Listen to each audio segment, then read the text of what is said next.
오늘 시편 16편을 통해서 우리가 다윗의 확신에 대해서 우리가 함께 보고자 합니다. 이 16편 말씀은 크게 두 부분으로 나뉘게 됩니다. 1절로 4절 그리고 5절로 11절 말씀입니다. 특별히 이제 먼저 1절과 4절의 말씀에 보면 다윗이 참 여러 가지 유혹을 받는데 그런 유혹 속에서도 하나님에 대한 신앙을 고백하고 있고요. 그리고 5절로 11절까지는 하나님의 축복과 영생에 대한 소망을 또한 고백하고 있습니다. 다윗이 이 시를 16편을 쓸 당시에는 역사적으로는 어떤 상황이었는지 구체적으로 설명하는 것은 없지만 신학자들에 의하면 다윗이 굉장히 어려운 상황, 정말 위기의 상황, 목숨이 왔다 갔다 하는 그런 경각의 상황에 있었다라고 얘기를 합니다. 그래서 그 생명의 위협을 느낄 정도로 어떤 커다란 위험을 직면했는데 그 위험이 절망 속에 빠져 있는 사람이 하나님에 대해서 온전히 믿음을 선포하고 있다는 겁니다. 보통 절망에 빠진 사람들은 사실 쉽게 비탄이나 함숨 섞인 어떻게 보면 호소를 하기가 쉽지요.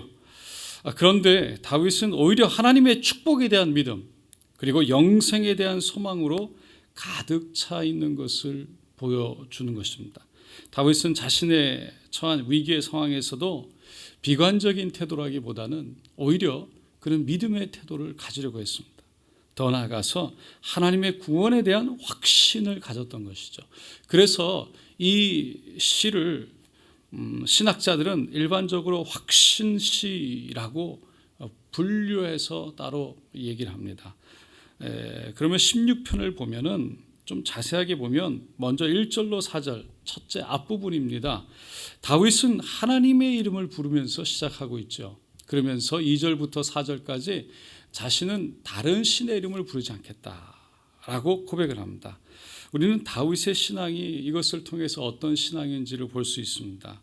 그 신앙은 신실하고 변함이 없는 어떻게 보면 절개와 의리가 있는 그런 신앙이었죠.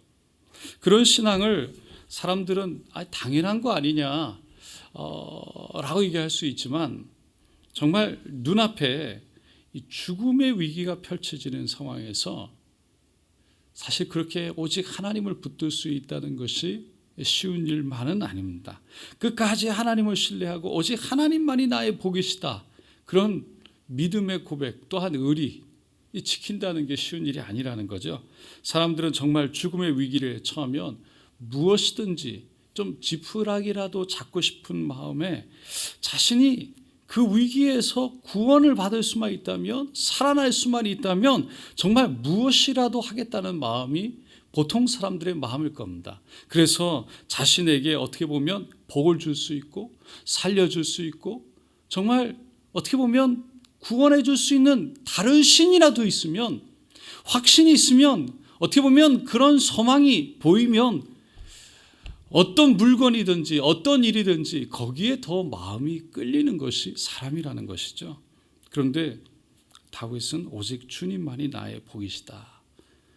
오직 주님만이 나의 힘이시다. 나의 구원이시다. 선포하고 있습니다. 그런 상황에서 결국은 이방신을 부르는 것, 이방신에게 재물을 갖다 주는 것, 오히려 나에게 괴로움만을 더할 뿐이다 라고 얘기합니다. 그것이 정확한 사실은 판단이었습니다.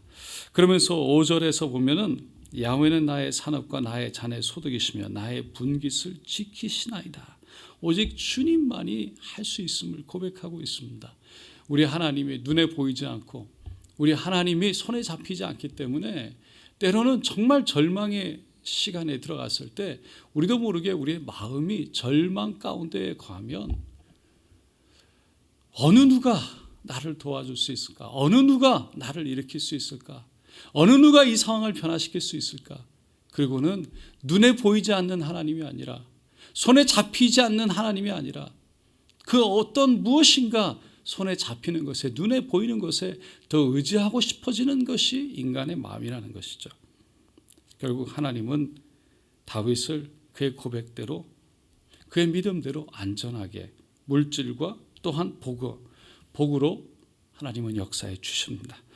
우리가 신앙생활 가운데 있을 때 정말 지칠 때, 유혹이 올 때가 있습니다. 그때마다 우리는 하나님의 그 말씀의 신앙 가운데 서서 정말 때로는 우리 마음 가운데 하나님이 구원해 주실 수 있을까? 하나님이 일으킬 수 있을까?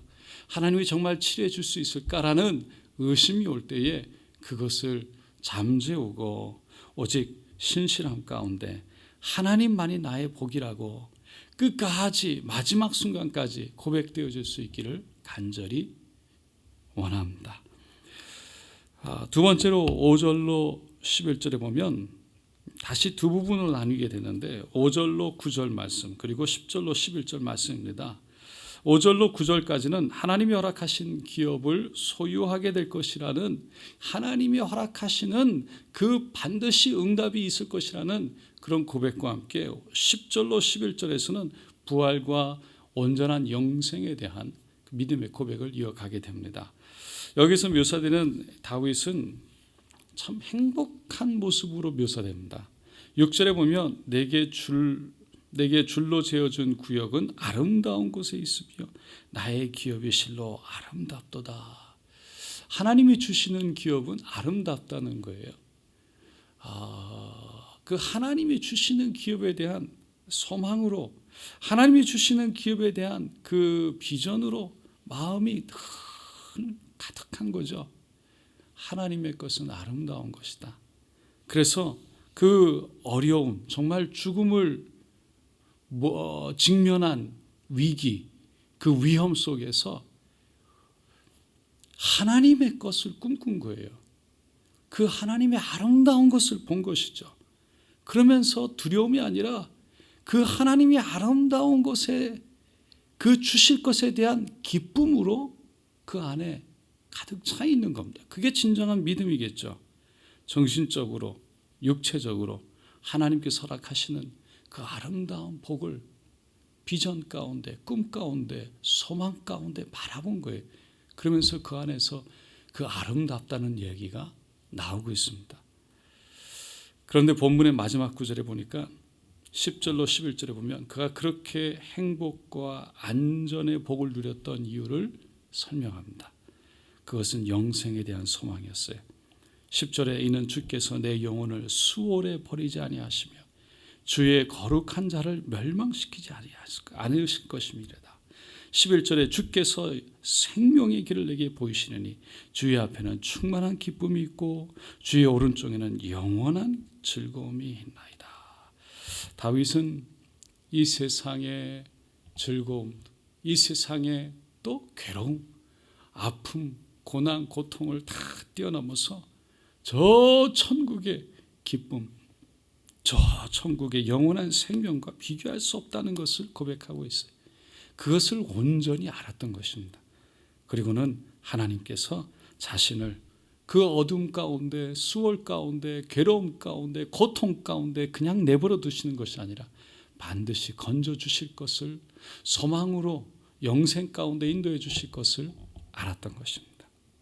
사랑하는 성도 여러분, 다윗과 같이 어떠한 상황 속에서도 결국은 아름다운 하나님의 복을 꿈꾸면서도 그것을 뛰어넘어 저 아름다운 영생이 우리에게 있다는 것을 고백하면서 이 땅에서의 삶을 고난이고 때로는 힘들고 아픔이지만 뛰어넘을 수 있기를 하나님에 대한 신뢰로, 확신으로 고백되어질 수 있기를 간절히 바랍니다. 오직 주님만이 구원이십니다. 오직 주님만이 복이십니다. 오직 주님만이 나의 기업이 되십니다. 오직 주님만이 나를 붙드시고 주님만이 나의 소망 되십니다. 오늘 모든 상황 속에서 이것을 고백하고 고백하는, 그래서 그 고백으로 힘들어 아파하는 것뿐만 아니라 그것을 뛰어넘어서 하나님의 아름다운 복을 꿈꾸는, 그 복을 꿈꾸는 그 믿음이 우리에게 소망이요 또한 감사요 기쁨으로 우리 마음을 촉촉히 적시는 그런 믿음의 역사가 있기를 예수님의 이름으로 간절히 축원드립니다.